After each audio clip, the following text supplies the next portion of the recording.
The Return, Chapter 17, Seduction. "What I really don't understand," said Saam, holding a plant root up to the light, "is why this one is worthless, whereas that—" The young Keriss said, "Question of breeding, innit? You should understand that." Saam had sat down to help him with some weeding. Truth to tell, he was not much help. He talked more than he worked, but it was pleasant to sit in the sunshine, in the breeze, with company. "That one," he indicated the weed in Saam's hand, "is like me, just what nature threw up on a bad day. The other one is like you, years of work from farmers or plant scientists." He was hazy on the language, but he knew what he meant to say. After a few minutes' silence, the boy said, "Outright you were a fighter, a soldier." "Yes." "You killed Keriss." "We were at war." He listened to the boy's silence. "Yes." Then, "It was a war." "Still." "You killed people in the rings." "Yeah, but—" Then he changed direction. "Why'd you give me that soother?" "In the hospital," he added, as though Saam might have forgotten. He smiled a little and shrugged. "You were in pain." "Just like that?" "Just like that." The young Keriss thought it over. "Saw me in a battle, you'd shoot me." "Well, tell the truth." Saam thought, sighed. "My first battle, I came up against someone as young as you, maybe even younger. He was panicking. His gun wasn't charged properly. The safe switch was locked on, and he was looking around for help. He was a child. He was frightened. I couldn't shoot him." The gardener stared at him. "So what happened?" "My officer pushed me out of the way and shot him." "In the face," thought Saam. "Huh. Nadiv?" "Yes." The boy nodded. "You don't much like Nadiv, do you?" "No, not really." "Oh, for fuck's sake, you'd never get work as a gardener. We planted that last week." He took the seedling from Saam's fingers. Ruefully, Saam said, "I believe you're right." They took a break to drink some water, and the boy started rubbing cream on his face to protect him from the sun.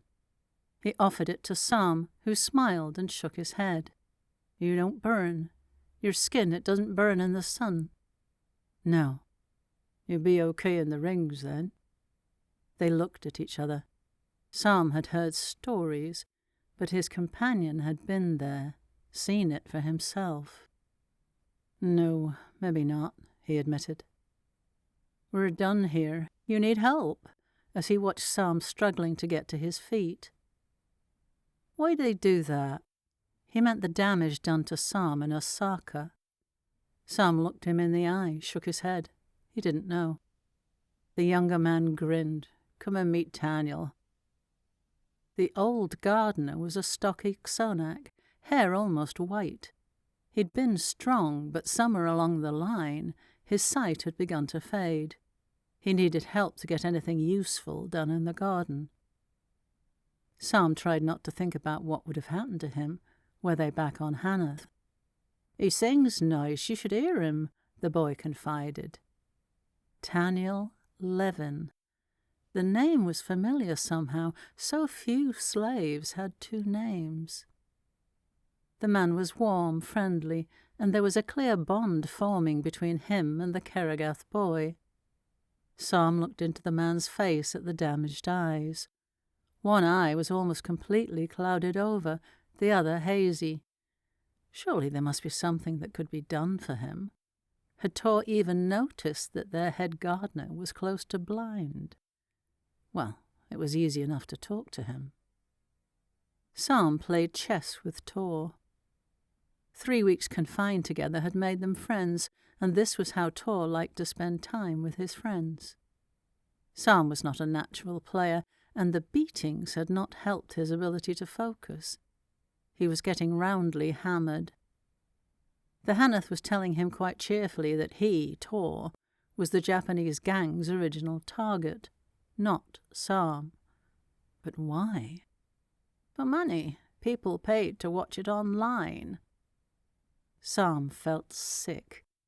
He had lived with humans for a long time now, but there was a dark side to some of them, a very dark side. Keriss, passing, watched for a few moments. He rested a light hand on Saam's shoulder, then slipped his hand liquidly under the sleeveless T-shirt to reach the muscle above his shoulder blade. "You're very tight." He manipulated it gently for a few seconds. "Are you having headaches?" Saam nodded. He knew he was being ill-mannered, that he should speak, but he could barely think with Keriss touching him like that. "We have an excellent masseur. I will send him to you." With his hand lightly on the back of Saam's neck, he bent down to look in his face. He was close enough to kiss his cheek had he wished to. Saam could feel his breath on his skin. "It appears chess is not your game." He smiled gently. "Were you always this bad? Or should I think about bringing in a neurologist?" Saam heard himself giggle like a girl. "No, I have always been bad." He couldn't think, couldn't finish the sentence. Keriss was too close to him. He couldn't believe the nonsense coming out of his mouth. Had he really just said that he had always been bad? He heard Artem's voice, mocking, "Spank me, Daddy." The Hannath Consul looked into his eyes and smiled, patted his shoulder, and walked away. Tor looked at his flushed face, raised his eyebrows, and smirked. He moved another piece. The Consul is a renowned hunter. He rarely comes back empty-handed. Saam breathed deeply, trying to calm his heartbeat. Blinked slowly. "He's planning to eat me." Another grin from Tor. "He prefers willing partners, known for it." Saam said nothing. "I believe he has you in his sights." Saam shook his head. "I think he'll find me a challenge. I've never..." Tor put his head on one side. "He's a skilled lover. You should not waste such an opportunity." Saam looked at him carefully. "Oh," he said. What would be the point of asking him how he knew? With stunning candour, Tor said, "If it's the thought of penetrative sex that worries you, you should know that won't be possible for you for many months. Many months. Not without doing permanent damage, certainly a great deal of pain. Worst case, you might even bleed to death." Saam was pale. "Yes, you told me." "Your soft tissues need time to heal. We can't do anything to make that happen faster." "Yes," said Saam. "You told me." "Well, he knows that. You needn't be afraid of him." But Saam was thinking how Artem would react when he told him. A cold shiver went down his spine. A promise was a promise, no? What if Artem kept him to it? Tor was still talking. "It's not to his tastes, anyway. He thinks it barbaric. You have no cause to worry." "I'm not afraid of Keriss." Tor grinned. "Well, I can see that you believe that forewarned is forearmed. But I can tell you, it won't help." He laughed happily. Saam decided they had spent enough time gossiping like schoolgirls about his sex life. "Have you ever noticed the gardener's eyes?" As the days passed, Keriss, at all other times so formal and dignified, found any number of opportunities to touch Saameron, innocently, in ways that set his skin on fire. When he moved around, Saam started to look around him as if he were going into battle, wary of the man happening upon him unexpectedly. One hot, windless day there was a polo match. Men on huge Hannath horses, riding at breakneck speed, hard balls being struck with bone-crushing force. ferocious shouting and aggressive competition. Keriss was playing magnificently. Tor played less well, but it was still a bravura performance of athletic skill and strength and bravery. Saam could only take so much public testosterone, so he headed for the pool and the communal showers. While he was there, the match must have ended, because the place began to fill up with sweating players. He was doing his best to make himself scarce from the steam-filled rooms, when he was surprised by a hand that came from behind, snaked around his waist, held his midriff, and yanked him backwards towards a naked, wet torso. So much for innocent touching. Saam huffed a laugh, but didn't resist. He leant back against the Hannath, relaxed into him, felt the hot breath on the back of his neck. Whatever Keriss was likely to do, Saam could not believe he would rape. Not him, not anyone. He would consider it the act of a savage, so he was safe from that at least. He focused on the stroking hands, softly fondling his chest and his belly. Let his eyes close. So this was what it felt like. Where do you like to be kissed? He had done this to so many other people, women, but had never experienced it. The gentle touch made him want to whimper.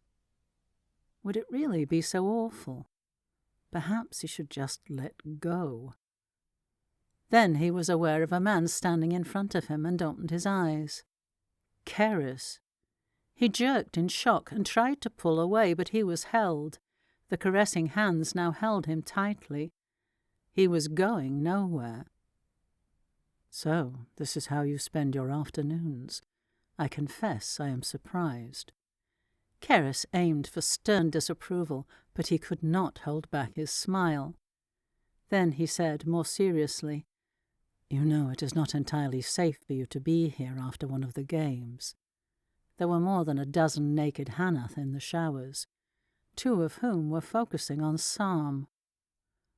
Looking down at the hands, he realized it was Tor behind him, and in front, Keriss was getting increasingly close. Close enough for Saam to smell his sweat and that of his horse. Until they were both touching him at once. Keriss was stroking his face, pushing aside his damp hair. Innocently. Saam started to laugh. Please, please, let me not. Get off, he said to Tor. That's not funny. He tried not to look at Keriss naked, at that beautiful Hannath body, blessed by genetics, toned by exertion. Dirty, sweaty, and magnificent. Please, please, please. Keriss smiled. I think it's a little funny. He made a gesture to Tor. Get him back to his quarters. Then he turned to talk to his fellow players about the match. Tor laughed, said, Just a joke. Right, like the erection that was prodding Saam's spine. Just a joke. He dropped his elbow into the man's midriff, making him yelp. Just a joke, he said. It was a warm evening, and many of the residents of the compound were sitting in the garden to eat, watching the sunset, relaxing. When Keriss found him, he was sitting in a small, secluded, almost a private arbour, staring into space, and the Hannath had to speak aloud to get his attention. He was carrying a small bowl, occasionally dipping in a fingertip and licking it delicately. Have you tried this? It's very good. It smelled of strawberries. Saam allowed Keriss to feed him a fingerful, allowed the man's hand just inside his mouth, sucked delicately. It was delicious, and the contact made him shudder. Keriss fed him some more, taking his time, stroked Saam's tongue with his fingertip, his lips. Saam was perhaps a little tense at first, wondering if Keriss might make a very clumsy next move, force his way into his mouth with something other than a finger. Then he thought how out of character that would be for the reserved and dignified Consul, and he relaxed a little. He felt a light touch on his knee, and there was a Xonak girl kneeling on the grass in front of him. She smiled and stroked his thighs, put her hands inside his clothes. Saam tried to protest, strongly at first, then more feebly. Eventually he said, "Are you sure you want to do this?" She was sure, she said, and grinned. He believed her. Women had held him in their mouths before, but rarely, and a long time ago. He tried to touch her, but she pushed his hands away, and quite soon he could think about nothing but the pleasure of it. Keriss stood watching, softly stroking his hair, his shoulders, his throat, his chest. At the moment of crisis, he put one hand on the back of Saam's neck, and pushing back his head, bent over him and kissed him deeply on the mouth. The climax was enough to make Saam cry out and fear for his damaged ribs.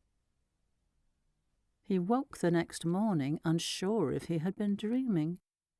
He could remember exploding while Keriss kissed him. It made him shiver to think of it. He half remembered a pair of eyes watching it happen. Violet eyes, full of pain and rage.